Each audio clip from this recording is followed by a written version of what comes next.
అదరగొట్టే కారం రంగు రుచి ఆచి కారం పొడి. అయోధ్య రామ మందిరం మరో కీలక ఘట్టానికి ముస్తాబోతోంది. బాలరాముడి ప్రాణ ప్రతిష్ఠ తర్వాత అత్యంత ముఖ్యమైన కార్యక్రమం రేపు జరగబోతోంది.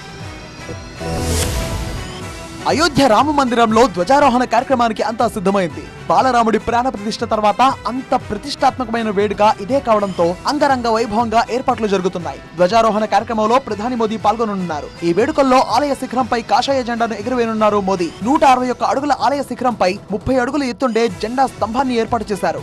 అంటే 191 అడుగుల ఎత్తులో కాషాయ జెండా ఎగరబోతోంది. రేపు ఉదయం 11:58 నుంచి మధ్యాహ్నం 1 గంట మధ్యలో ఈ కాషాయ జెండా ఎగురవేసే కార్యక్రమం జరగనుంది. సూర్యుడు ఓం దేవకాంచన చెట్టు గుర్తులు ఉండేలా కాషాయ జెండాను డిజైన్ చేశారు. ధ్వజారోహణం, కాషాయ జెండా ఆవిష్కరణ కార్యక్రమాల్లో ప్రధాని మోదీతో పాటు RSS chief Mohan Bhagwat, UP CM Yogi Adityanath హాజరుకానున్నారు. కట్టుదిట్టమైన ఏర్పాట్లతో పాటు ఆలయ చుట్టుపక్కల ట్రాఫిక్ ఆంక్షలు విధించారు. ఆలయ పరిసరాల్లో ఇప్పటికే భారీ వాహనాలను నిషేధించారు. ధ్వజారోహణ కార్యక్రమంతో అయోధ్య రామ జన్మభూమి ఆలయ ప్రధాన నిర్మాణం పూర్తయినట్టుగా భావిస్తున్నారు. ధ్వజారోహణ ఉత్సవంపై ఎక్స్ లో కీలక పోస్ట్ చేశారు యూపీ సీఎం యోగి ఆదిత్యనాథ్.